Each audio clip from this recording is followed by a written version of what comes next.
All I said was, nice hair. Now the alien Empress thinks I'm her soulmate. The compliment that changed everything. Jake Morrison had always been told he had a gift for saying the wrong thing at the worst possible moment. Standing in the opulent throne room of Empress Xylara, surrounded by crystalline spires that hummed with otherworldly energy, he was about to prove that reputation devastatingly accurate. The 23-year-old diplomatic courier shifted nervously in his ill-fitting, formal uniform, the fabric scratching against his neck like a constant reminder that he didn't belong here. Ambassador Thornfield had been very clear about his role: deliver the treaty documents, keep his mouth shut, and try not to embarrass the entire human race. Simple enough, in theory. The throne room stretched before them like something from a fever dream. Walls of living crystal pulsed with soft, prismatic light, and the air itself seemed to shimmer with particles that danced like microscopic fireflies. Jake had seen plenty of alien architecture during his brief career, but nothing had prepared him for the sheer otherworldly beauty of the Lyrian homeworld. "Remember," Ambassador Thornfield whispered harshly beside him, his weathered face creased, with worry lines that seemed to have deepened during their 3-day journey. "The Empress is over 2,000 years old. She's witnessed the rise and fall of entire civilizations. Show respect." Jake nodded, wiping his sweaty palms on his pants. He'd studied the briefing materials until his eyes bled. The Lyrians were an ancient race, proud and elegant, with customs that dated back millennia. Their Empress was said to be the most beautiful and terrible being in known space, capable of reducing grown warriors to tears with a single glance. The massive doors at the far end of the chamber began to open with a sound like singing crystal. Jake's breath caught in his throat as the royal procession entered. First came the guards, tall beings whose skin seemed to be made of living gemstone, each one carrying weapons that looked more like works of art than instruments of war.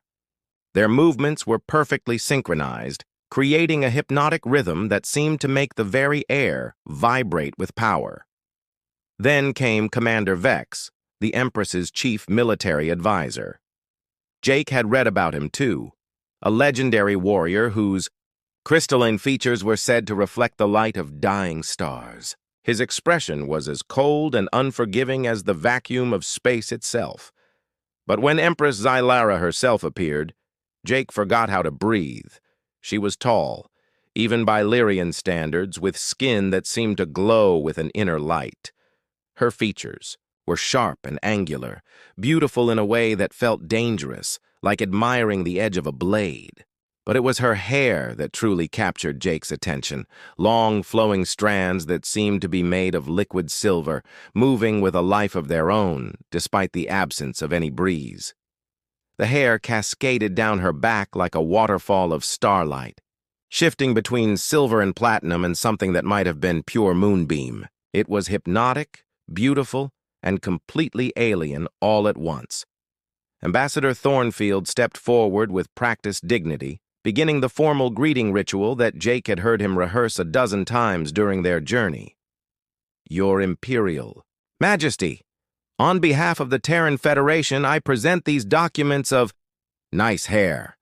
The words tumbled out of Jake's mouth before his brain could stop them. He'd been so mesmerized by the flowing silver strands that he'd spoken without thinking, the same way he might compliment a friend's new haircut. The throne room fell silent. Not the kind of silence that falls naturally during a pause in conversation, but the absolute crushing silence that follows a catastrophic mistake. Jake felt every eye in the room turn toward him, and he realized with growing horror what he'd just done. Ambassador Thornfield's face had gone pale, then red, then a shade of purple that Jake didn't think was medically advisable. Commander Vex's crystalline features had sharpened to the point where Jake was fairly certain the alien could cut glass with his cheekbones. The guards shifted their grips on their weapons, but it was Empress Xylara's reaction that truly terrified him. She had gone perfectly still, her luminous eyes fixed on Jake with an intensity that made him feel like a specimen under a microscope. For what felt like an eternity, she simply stared at him, her expression unreadable. Then slowly, her lips curved into what might have been the beginning of a smile. "You find my hair nice?" she asked, her voice carrying a musical quality that seemed to resonate in Jake's bones. Jake swallowed hard, realizing he was trapped between honesty and diplomacy with no good options in sight. Yes. It's very shiny?" The moment the words left his mouth, he wanted to disappear into the crystalline floor. Shiny? He'd just called the hair of the most powerful being in known space shiny, like she was a well-groomed dog, but instead of ordering his immediate execution, Empress Zilara did something that shocked everyone in the room. She laughed. It wasn't a cruel laugh or a mocking one, but something genuinely delighted, like the sound of wind chimes in a gentle breeze. Her silver hair seemed to shimmer more brightly, catching the light in ways that made Jake's eyes water. "Shiny," she repeated as if tasting the word. "In 2,000 years, no one has ever called my hair shiny." She stepped down from her throne, moving with fluid grace, and Jake found himself fighting the urge to take a step back. "Tell me, young human, what is your name?" "Jake Morrison, Your Majesty," he managed, his voice cracking slightly on the words. "Jake Morrison," she said, and somehow, when she said it, his name sounded like music. "Do you know what my hair represents to my people?" Jake shook his head, not trusting his voice to work properly. "It is a symbol of my connection to the cosmic forces that bind our universe together," she explained, moving closer with each word. "Each strand is said to hold the memory of a star that has died since my birth. Poets have written epics about its beauty. Warriors have died for the privilege of seeing it in battle." Jake felt his heart sink. He'd managed to reduce millennia of cultural significance to a casual compliment about shininess. "I'm sorry," he began, but Empress Zilara held up a hand to stop him. "And yet," she continued, her voice taking on a tone that Jake couldn't quite identify, "in all those years, no one has ever simply said it was nice. No flowery poetry, no elaborate metaphors, no attempts to curry favor through flattery. Just nice hair." She was standing directly in front of him now, close enough that Jake could see flecks of gold in her luminous eyes. "Do you know what that tells me about you, Jake Morrison?" "That I'm an idiot?" Jake suggested weakly. Another laugh, this one softer but somehow more dangerous. "It tells me you see me as I am, not as the legend I've become. You spoke to me as you would speak to anyone, without fear or calculation." Her eyes narrowed slightly. "Or perhaps you're simply too foolish to be afraid." "Probably the second one," Jake admitted. Commander Vex stepped forward, his crystalline features radiating disapproval. "Your Majesty, surely you cannot be considering—" Silence. "Vex!" The Empress's voice carried absolute authority, and the commander immediately stepped back. Her attention returned to Jake, and he felt like a mouse being studied by a particularly intelligent cat. "Jake Morrison, I have a proposition for you." Jake glanced desperately at Ambassador Thornfield, who looked like he was having a heart attack, in slow motion. "What kind of proposition?" "The kind that will either make you the luckiest human alive or get you killed in the most creative way possible," she said with a smile that was definitely more predatory than reassuring. "I'm going to court you." The words hit Jake like a physical blow. "I'm sorry, what?" "Court you. Woo you. Pursue you romantically." She spoke as if she were discussing the weather. "It's been far too long since I've encountered someone genuinely interesting, and your refreshing honesty has caught my attention. But I just said your hair was nice." "Exactly." Her smile widened, revealing teeth that were just a little too sharp to be entirely comforting. "Such simple, unguarded honesty is rarer than you might think. I find myself curious about What other truths you might speak? Jake felt the room spinning around him. This couldn't be happening. He was a courier, for crying out loud. His most important job before this had been delivering birthday invitations to a colony administrator's party. He wasn't equipped to be courted by an ancient alien empress who could probably reduce him to component atoms with a thought. Your Majesty? Ambassador Thornfield finally found his voice. Surely there are protocols. Protocols, Empress Xylara said with disdain, are for ordinary circumstances. This is decidedly not ordinary. She turned back to Jake, and he caught another glimpse of those sharp teeth. What do you say, Jake Morrison? Are you brave enough to let an empress court you?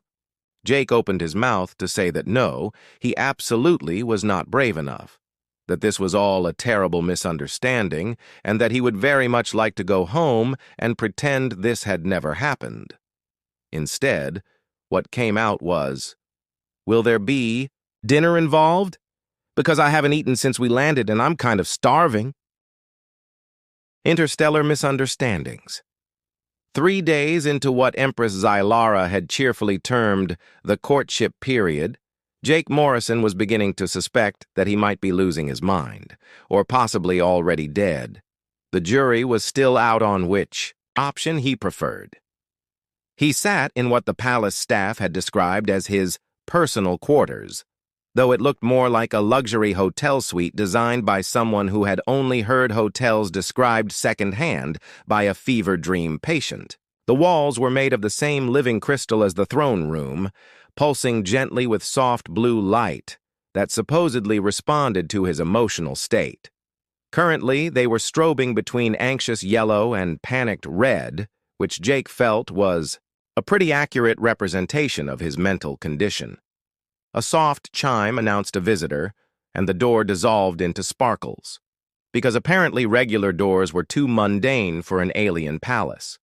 Jake looked up to see a young Lyrian woman enter, and he immediately knew he was looking at royalty. She had the same luminous skin and sharp features as the Empress, but where Xylara carried herself with ancient dignity, this newcomer radiated mischievous energy.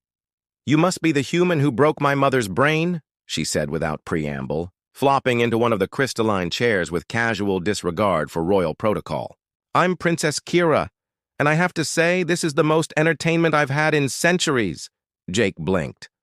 Broke her brain?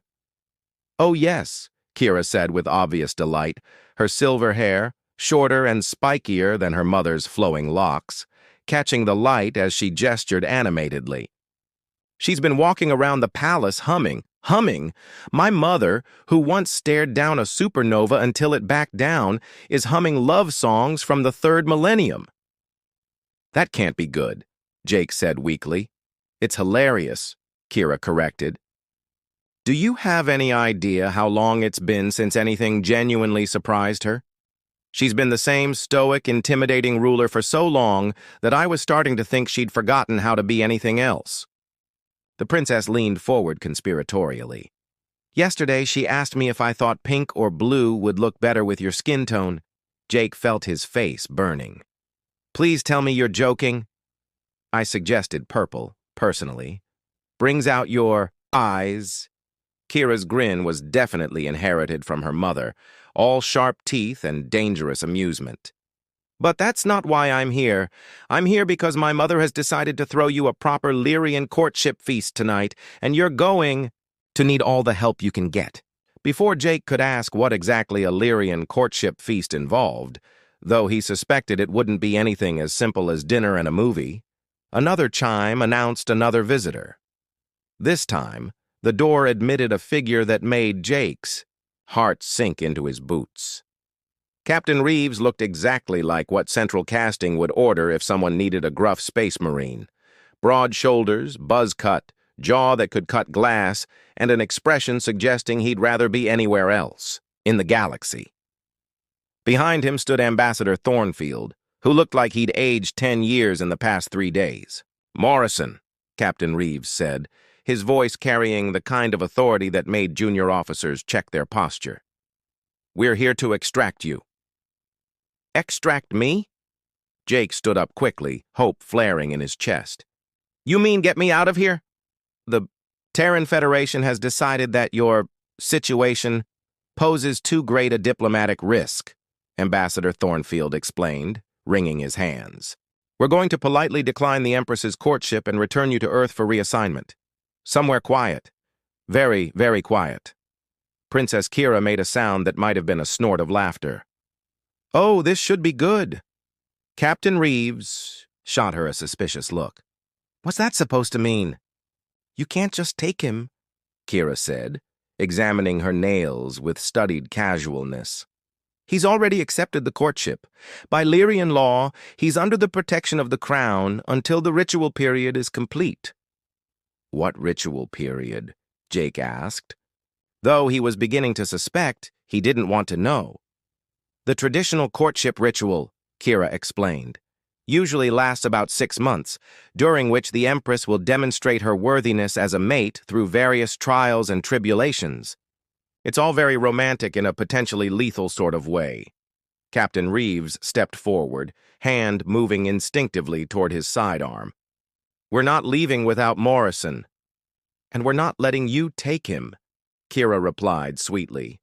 Stalemate. The temperature in the room seemed to drop several degrees, and Jake realized he was watching the beginning of an interstellar incident unfold in real time. He was about to say something, anything, to defuse the situation when the door chimed again. This time, the figure who entered made everyone else in the room look young by comparison. Elder Mistrix was ancient even by Lyrian standards. Her silver, hair long since faded to white, her luminous skin bearing the intricate tattoos that marked her as one of the keeper priests of Lyrian tradition. She moved slowly but with absolute authority, and Jake noticed that even Princess Kira straightened respectfully in her presence. Enough, Elder Mistrix said, her voice carrying the weight of millennia. All of you are missing the true significance of what has occurred. With respect, Elder, Ambassador Thornfield began, but Mistrix silenced him with a look. Do any of you understand what it means when a Lyrian compliments another's hair? She asked, fixing each of them with a gaze that seemed to see straight through to their souls. Jake raised his hand tentatively. It's nice? Elder Mistrix actually smiled at that, the expression transforming her ancient features. In your human context, yes. But among the Lyrian, hair is sacred. It is our connection to the cosmic forces, our link to our ancestors, our most treasured possession.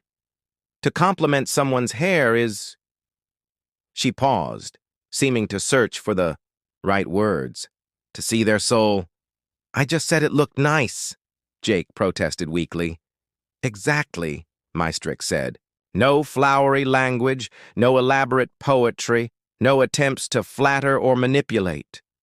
You saw the Empress as she truly is and found her beautiful. Do you know how rare that is? How precious? Captain Reeves was beginning to look uncomfortable. Look, I don't mean to interrupt the cultural lesson, but... In 2,000 years, Mistrix continued, ignoring him, no one has ever spoken to the Empress with such simple honesty. She has been surrounded by courtiers and politicians, warriors and diplomats, all of whom see her as a symbol rather than a person. You looked at her and saw a woman with nice hair. Jake felt his cheeks burning again. I didn't mean to cause all this trouble. Trouble? Elder Mistrix laughed, a sound like distant thunder. Child, you have given our Empress something she thought she had lost forever. The ability to feel genuinely surprised, genuinely delighted, genuinely hopeful. Princess Kira nodded enthusiastically. She's been composing poetry, bad poetry. It's wonderful. This is all very touching, Captain Reeves interrupted. But it doesn't change the fact that Morrison is a human citizen and we have orders to bring him home. And if he goes? Elder Mistrix asked quietly. What then? The Empress returns to her cold, lonely throne, and Jake Morrison spends the rest of his life wondering what might have been.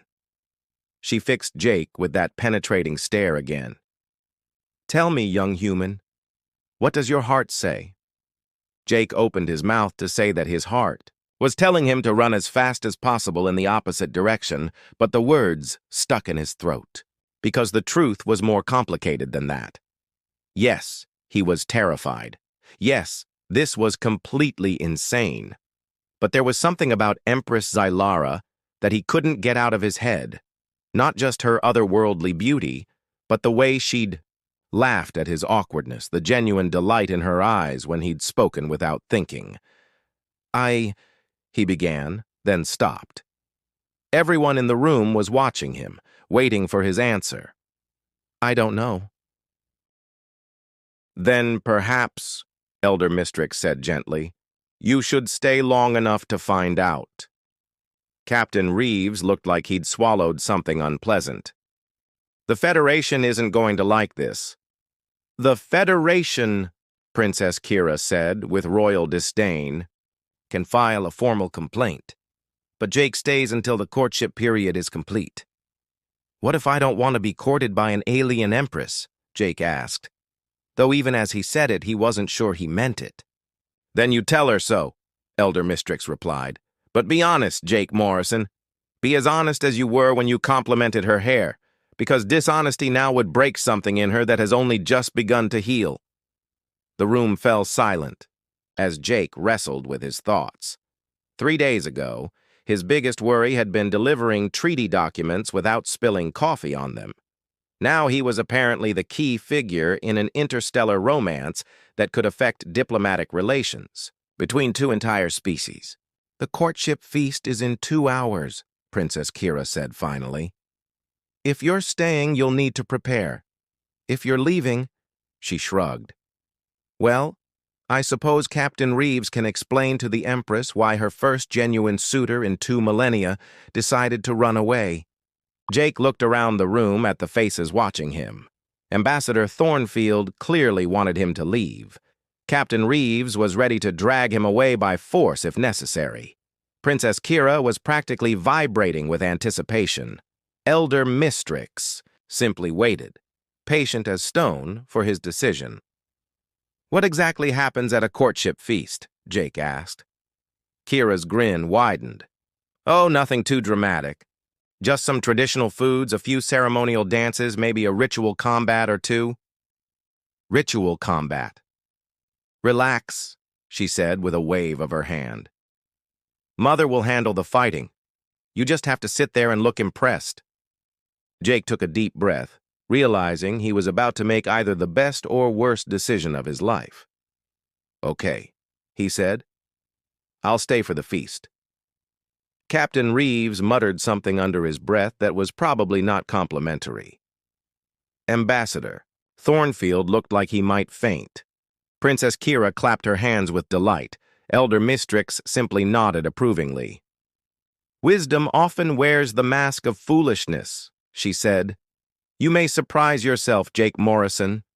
As the others filed out of his quarters, Captain Reeves and Ambassador Thornfield to file reports that would probably give their superiors collective heart attacks, Princess Kira to help prepare for the feast, and Elder Mistrix to whatever mysterious duties ancient alien sages attended to. Jake found himself alone with his thoughts and the gentle pulsing of the crystal walls. 6 months. That's how long a Lyrian courtship period lasted. 6 months of being wooed by the most powerful being in known space, all because he'd said her hair looked nice.